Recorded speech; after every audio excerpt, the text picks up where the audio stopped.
medium so they can work fast. They also spoke out on the coercive, unilateral, and illegal measures that have been imposed by Trump administration against their people.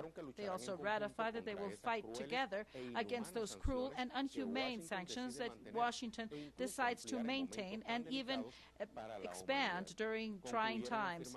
They also concluded that the union of Venezuela and Iran will consolidate with every attack of the imperialism, and together they will overcome every difficulty and attain the well-being of their countries, which are sovereign.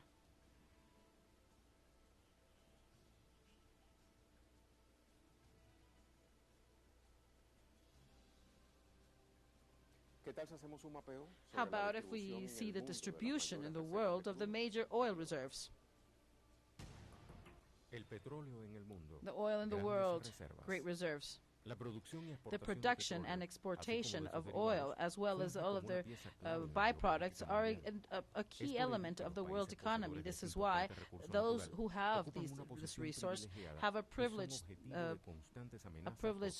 sector, and they are over those who want to take over their richness. These are the major oil reserves in the world. One, Venezuela. It is the country with biggest oil reserves, with at least 309,000 million barrels of oil. Then Saudi Arabia with 266 billion barrels of oil. Then Canada with 169 billion barrels. Then Iran with 158 billion barrels. And Iraq is in the fifth place with 142,500 billion barrels of oil. In the sixth place, Kuwait with 101 billion barrels of oil. Some analysts say that Emirates also are in with 97 billion barrels of oil. Then Russia with a reserve of 80 billion barrels of oil. Then Libya, 48 billion barrels of oil. In 10th place comes Nigeria with 37 billion barrels of oil.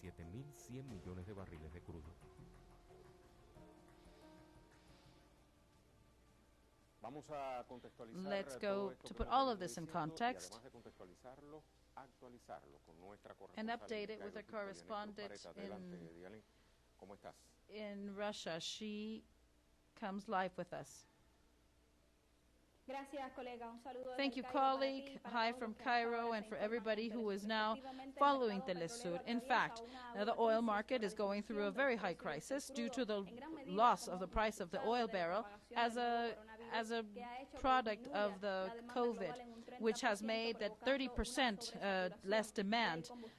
So there is a saturation in the reserves. Many analysts agree that the market won't achieve their basic balance. Not even with the recent measures that OPEC has done, will be able to save it. Now, apart from the humanitarian crisis, there are more challenges, like United States, which strives to diminish to zero the exportation of the Persian country, that do a crusade against terrorism. To this, there's an extension of these countries who export oil. Mike Pompeo has expressed that this will start from the May 2nd, and according to this authority, this will allow that the countries accelerate the pressure on Iran that goes after the security of Iran, and they say that they will keep the global supply on demand.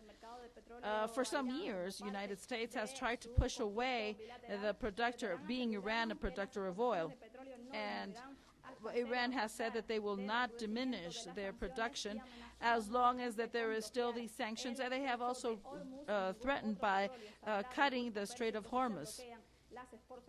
And with this, there would be a cut of all exportation, according to Iran. As part of this bilateral conflict, we have other areas that are in dispute. For example, United States disqualified the Iran naval program, saying that they are not able to do anything, and the economic sanctions that Iran say that they are inhumane and illegal, and they have not been able to attain medical service and medical equipment that they need to confront the COVID. This might even become an arms weapon dispute when when Qasem Soleimani was killed by the White House, and the reaction was to attack on U.S. bases. Let's go back to Caracas. Thank you, Leonette. Let's go to our first pause. Remember, you can participate with us with the question of the day. And we want to hear from you. Let's see. What is the final purpose of the United States when they increased the sanctions against sovereign countries, when those nations that are already blocked by the White House and severely hit by the low prices of oil are fighting against the pandemic of COVID? Give us your opinion. Participate with us. Let's go to a pause. We'll be right back.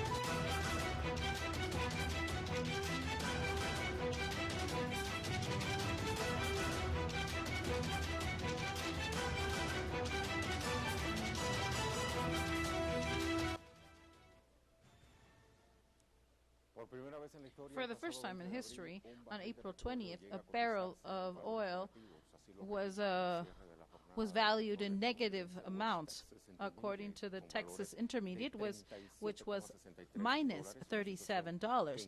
This situation has repercussion worldwide. Last week, the prices of oil had their worst fall ever since the Gulf War in 1991. In the exchange operation of April, the West Texas Intermediate, which is the reference in the United States, was valued in less $37, which is the lowest point ever reached. This represents a 305% in one day, according to the street NYMEX, while Brent of the North Sea, of European reference, registered lower levels, but it was not as affected, with losses of 6%, which reached $26 before the closing. Specialists consider that this fall has to do with the lack of demand due to the coronavirus pandemic that has affected the world itself. And many countries are confined. And on the other hand, it underlines that the May contracts are about to expire, and it calls on keeping the evolving contracts depending on the volume of the demand. The prices had the loss due to the so much offer and not so much demand. And then there's the OPEC Plus held an emergency meeting with OPEC to confront these low prices according to the provisions of the Energy Organization. In April, it will be 29 barrels a day, and 2021 it will be 9.3 million barrels a day. Let's begin with our analysis. From Argentina, we have Sabatella. He's a scholar in the University of Buenos Aires. He's an expert of energetic integration. And Nicolas Gutman, he has studied politologist, and we greet you both. Let's start with Ignacio. Ignacio, we've seen how the influx of the coronavirus pandemic has impacted, and in a terrible way, in the prices of the oil on a worldwide scale. Another lesson that this COVID has left. In fact, true, what you were saying in your report, the fall of the demand, that is about 30% on a global scale, since more than half of the world population is confined. This has marked a situation that has never been seen before, where this has influence on the prices of the oil, since the production exceeds the needs of consumption on a global scale. The situation, as you well said, began on March 9th with the fall of the price, and in the stocks exchange, and it even went worse when it reached a negative value for the first time in history. Something similar is happening with the Brent of the North Sea, which also fell to historical levels. And of course, it's important to say that now, Monday, April 27th, we have an important fall of the WTI of the June contract, apparently in $12 per barrel, and the Brent is below $20 once again. So everything depends on the intensity and the duration of this pandemic, and it will mark the future of the oil prices. And of course, it seems very dark for those who produce oil. Thank you, Ignacio. I would like to call on Nicolás Gutmann. He's an expert on the U.S. policies and environmental policies. Nicolás, based on what our previous guest had said, one of the lessons that are left from the pandemic is that the oil market on an international scale, the production of the oil, doesn't have the support that it might need in times of a pandemic. Yes, this is true, because a good part of the oil production, since how it's seen nowadays, it follows the dynamic of the real-time demand. So what we see is that there is no structure to store any type of production, and that's why it's now negative, because since there are future sale contracts, these are with dispatch. When the Brent is not the same case, that is why the prices have not fallen as bad. You don't have to dispatch and store. So this means that it's an industry that works when all of the other variables are working well.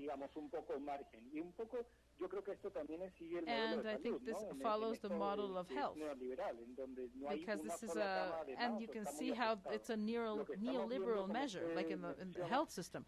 There is not an extra bed, not even just in case. So the problem is that all of the places for storage are reaching a limit, especially United States, where they do have the largest storage areas. And what's happening with the WTI is that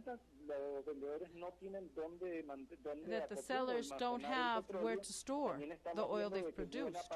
And we're also seeing that great part of the oil is having problems with the sell. So either they have it on ships, on oil carriers.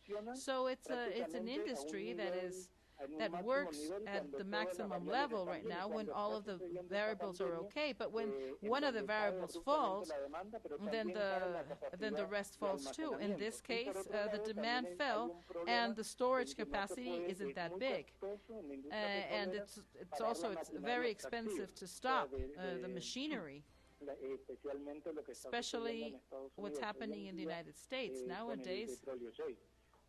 In the United States, it's very expensive to start the production and then start it again, and eventually when the pandemic is over and the situation goes back to normal. Dr. Ignacio, amidst this panorama, there is this proposal of OPEC+. Do you think it's viable? Well, the agreement is a historic agreement that took place 15 days ago. Both OPEC and non-OPEC countries, countries like Mexico and Russia, and they had agreed to cut 10 million barrels a day for the months of May and June. and then to go little by little, keep on cutting during 2021. And this would be like a 10% of the demand of the daily demand.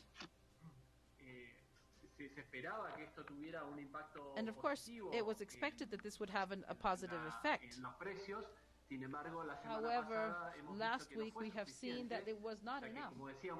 As we said before, the demand has reduced in 30%, with which this agreement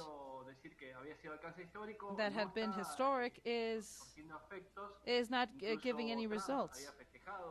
Trump himself had been celebrating the extent of this agreement, calling the Saudi prince, as well as the president of Russia, Mr. Putin, and saying that he was the one who had been able to get the parties together, and with that everything was under control. However, it was shown last week that the international markets did not say the same, that it wasn't enough, because the problem is not in the production, once again. The problem is in the demand. And if the sanitary crisis continues on a world scale, this will not improve anytime soon. So the direct impacts on the productive countries are not going to wait, and on the private companies either. So, as my colleague Nicolás Gutman said, the effects are that there's going to be big effects, and it's impossible to keep up the prices. And should this continue, this condition continue, these companies that extract oil will probably go bankrupt. And of course, this will have a huge impact on the world economy, because this private enterprise is the one who has kept up the company, at least in the United States. So, once again, everything depends on the extent of the sanitary crisis to see what the effect will be on the petroleum sector. If let's say that the situation improves in 2 months, then we could just recall it as a bad memory. But if this doesn't improve by the end of the year, the consequences will be catastrophic. Thank you, Doctor. Speaking of effects, Nicolás, what are the effects that this may have, not only in financial aspects, speaking of the international market, but also in the environmental aspect, which you also know about? Well, in fact, on one hand, you have the financial aspect of this, because the petroleum industry for several countries like the United States depends on the banking system, and we see the same thing in Mexico, because Mexico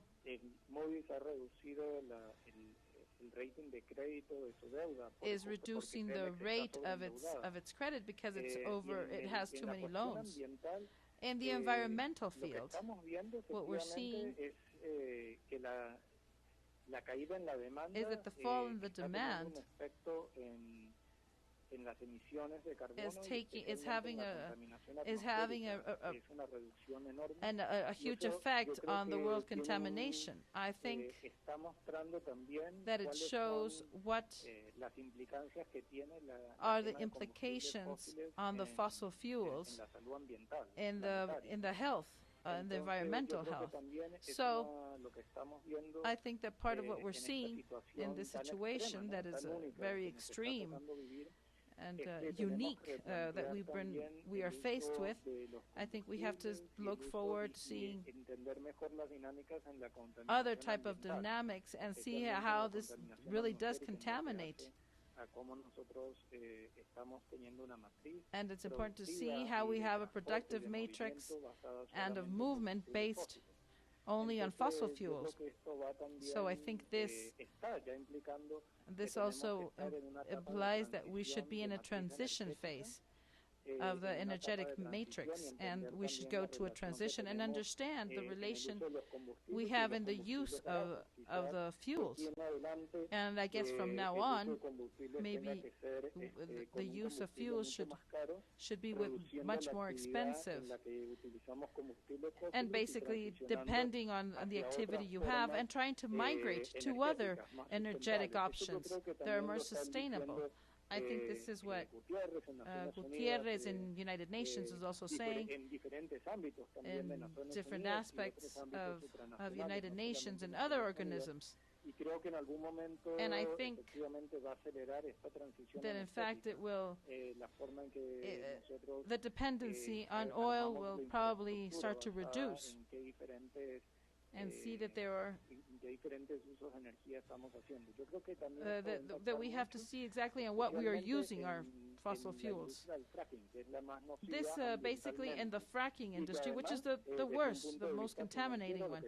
And from a financial point of view, we see that to these prices of the oil barrel, even if they improve, because the balance point would be like $45 per barrel.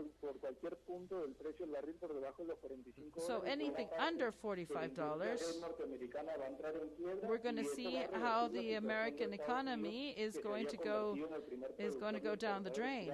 And let's not forget that the United States had become one of the first exporters, and this will probably change because one of the most contaminating industries is the fracking. Thank you very much, Nicolás. I would like to thank also Dr. Ignacio, your time for our critical move. So let's go to a pause. Remember, we have the question of the day based on which you can collaborate with us. What is the objective of the United States by increasing their sanctions against sovereign countries when these countries, when they're already blocked by the White House, are now struggling against the pandemic? Please give us your opinion. When we're back, we're going to be talking with another expert in our studio. We'll be right back.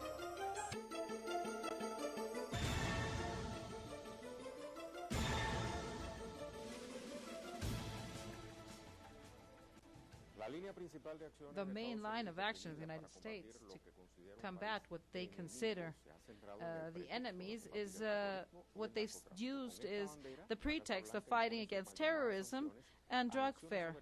And with that, they have imposed sanctions against sovereign countries like Iran and Venezuela.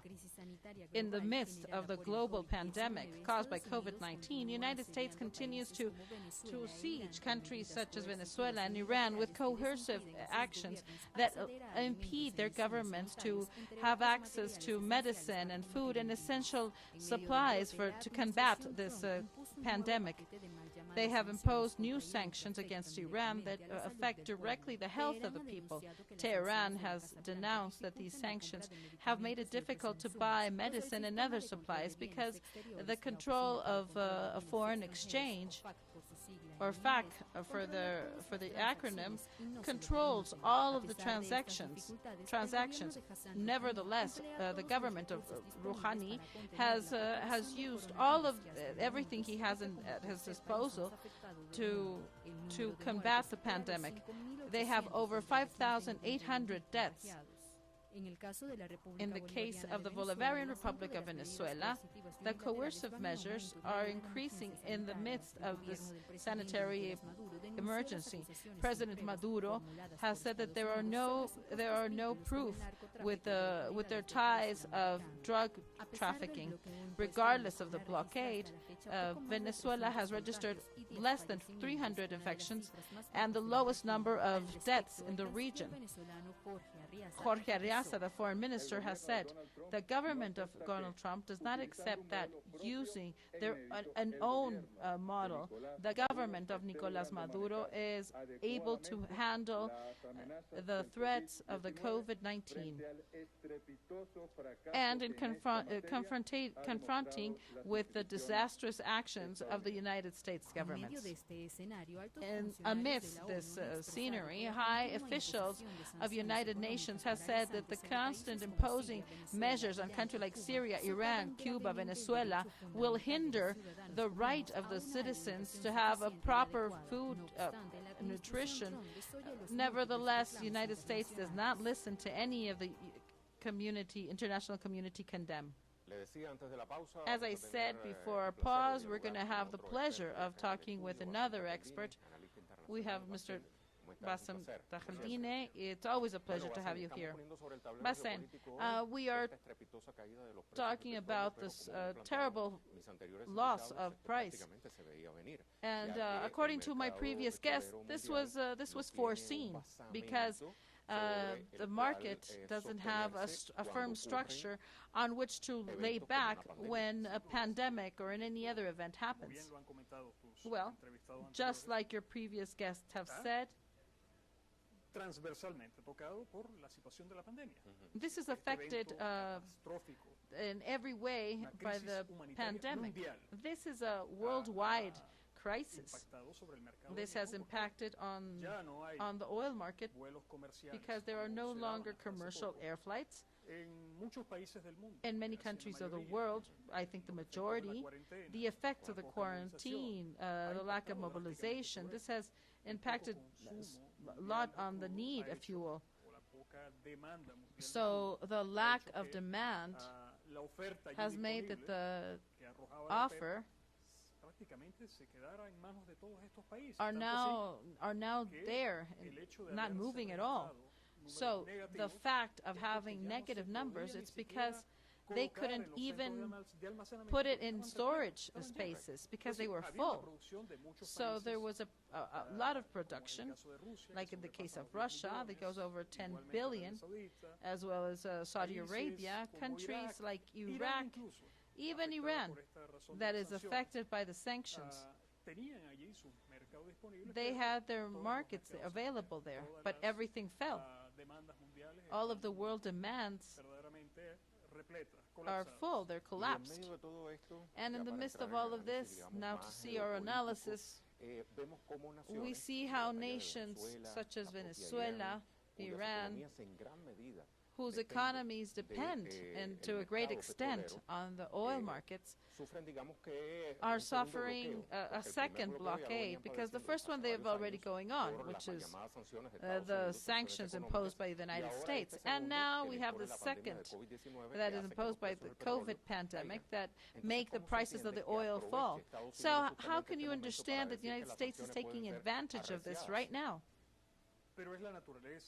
Well, it's their own nature. That's the way they've always been, arrogant, and now they're even cruel with these countries because they don't want to pretend. They don't want to affect the countries that they call enemies. Because who's really affected are the people with these sanctions. They shouldn't. They're not even sanctions. They're violations against human rights of the people. Because the fuel is basic to move the economy in any country of the world. The energy has been the leader of the world markets right now. We don't know what will be upcoming, what other options there will be. But of course, so many other options are spoken of: hydrogen, ecologic energy, hydraulic energy, others that have to do with the wave tides. But nowadays, it's fuel, fossil fuel. Without it, you can't make food. And when you cut the possibilities to people, you are making them making them suffer just because of these sanctions, which should not be even called sanctions, because it's a war of the United States against these people. And now they're taking advantage of this situation to go against Iran, Venezuela, Russia. However, with Russia, they're not able to do anything because they're very strong. And who's the winner? The United States is not the winner. I think now the United States, in their own strategy, has been one of the first to be defeated. Just yesterday, we saw that more than 200 U.S. companies, oil companies predominantly, that use the fracking technology, because most of the U.S. fields use fracking, because what they do is they break the rocks to extract oil, and 200 of the U.S. companies have gone bankrupt. And of course, United States has extended their hand, the government has extended their hand to help them out. And who are the main beneficiaries of this? The people of the United States too, because they're paying for it. However, let's see who is the winner of all this. China. So it's a boomerang effect for the United States. They cannot deny it anymore. This was out of the U.S. hands and of everybody. I recall of October last year when the oil prices began to drop. And we saw that it was winter. And they said that this crisis of the companies, because they had always also reached their plateau, the major amount of extraction, and they were going to start a type of decadence, because these fields need to inject a lot of energy. Well, interesting what you're saying, because a great paradox of what we're living, it's that, let's not forget, 2014, 2016, a weapon that the United States used to weaken countries such as Venezuela was to apply fracking. And now it's fracking that has made the United States to go bankrupt, to drown. Well, in fact, I agree, it is a boomerang effect for the United States, and of course, they made the United States be the major oil producer in the world. Almost 15 million barrels a day. They satisfied their own need, and they could even export. It was huge. They satisfied their demand, but they kept on buying from Saudi Arabia and other countries of the Persian Gulf. So this is how the U.S. dollar has survived.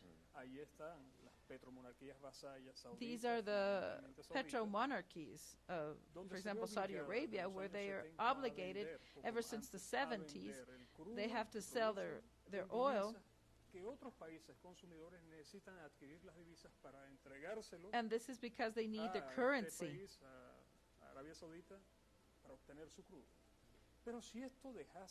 But if this stopped to work, just as it works up until now, not only have the companies gone bankrupt, and this affects the banking system,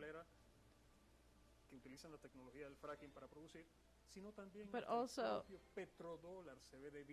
the own petrodollar is weakened with this strategy, and there's a total collapse.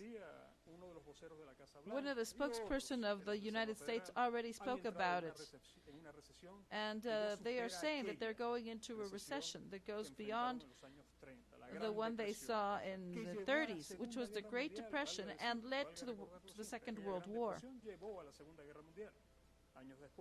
Some years later, this was in the 30s, 29, 30, and by the 39 they began World War, all of the countries. Nowadays, we're starting a war of a different type of different nature. So are you saying that we're at the doors of a world war, so the United States will save themselves? Well, yes, in fact, I think they're carrying this in a diverse way. And let's not forget that China is their major enemy, and they are the ones that have they have benefited from this drop of prices, because now they can produce more with cheap oil. However, Europe and other markets are weakened themselves, so nobody can buy. So this multi-directional depression how do you see it will happen? Well, I think that in China and Russia, it will be no more than economic and sanctions. Even with the European allies, there have been sanctions. But this war to take away the medicine and the masks that were going to be sent to other countries, and the United States took it. But against the countries that are weaker, we will see more wars, like the one we see in Syria.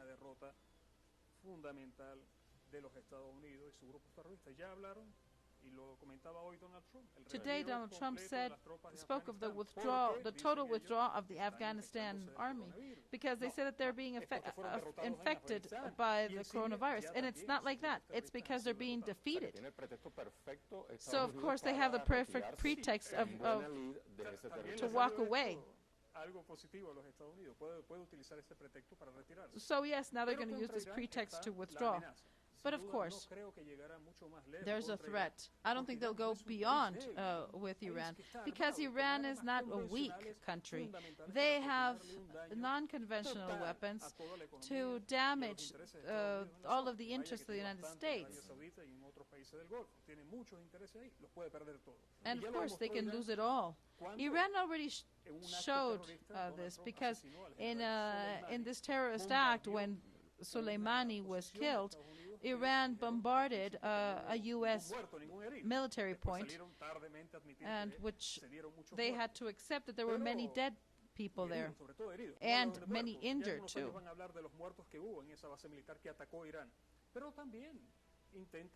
But they also attempt to do it through the Strait of Hormuz, as you can see it in our map. There you go. The United States threatened with military aggression against Iran, because Iran is financing the groups in Yemen that are receiving a great attack on behalf of the United States and Saudi Arabia. And of course, they need weapons that probably they get in the markets of the region, so they can hit the interests of Saudi Arabia. The Strait of Hormuz is strategic when we're speaking of oil. It's fundamental. So now, when the United States is threatening by taking these sanctions and this blockade against Iran, Iran can easily say, if you prohibit me to export my oil, I can prohibit everybody else, that all of the oil that is obtained by this region, all of that oil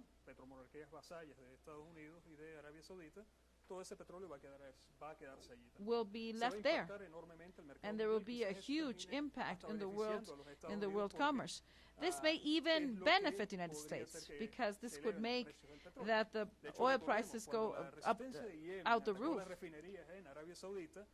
Let's not happen what happened with Saudi Arabia and Yemen, when they had this confrontation.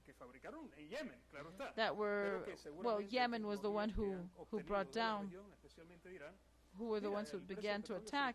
Let's not forget that those days the oil prices went up. I think the only thing better that the United States can do to save those 200 industries that are threatened is that the Yemenis resistance bombard the Saudi Arabian rigs, and once again the United States could go back to fracking. So, through the Strait of Hormuz, or the other one that is this one near Yemen, United States cannot go through. So the resistance can close the world oil markets through these two fundamental straits, Hormuz and El Mandan. Two straits that the United States, even if they have military presence, they cannot totally control, because you confront one country that has been able in the past days to send a satellite to space, and they bombarded a U.S. military point with significant damage. They have not admitted the number of losses, but it's like 30 to 80 dead military personnel of the United States. So this is not an easy cookie. And the United States knows it far well. They know that they might attack the fast boats, but I don't think they'll ever do it.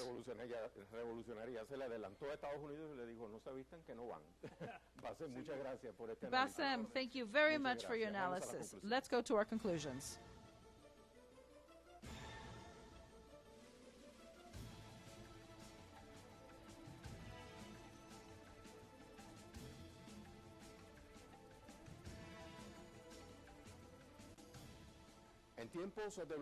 In times of economic blockade on both sides, both of the influx of the COVID-19 as well as the sanctions of the United States, it's unfair that the United States go even more strength with these measures. Thank God there are more people who are strengthening to try to overcome the markets of the drop of the oil prices. An enemy that was leaving among many lessons the need to diversify the income and go away from the oil dependency and a transition to the energetic matrix so we can have energetic sovereignty and have a better way of life. This is all we can have for today. Thank you very much.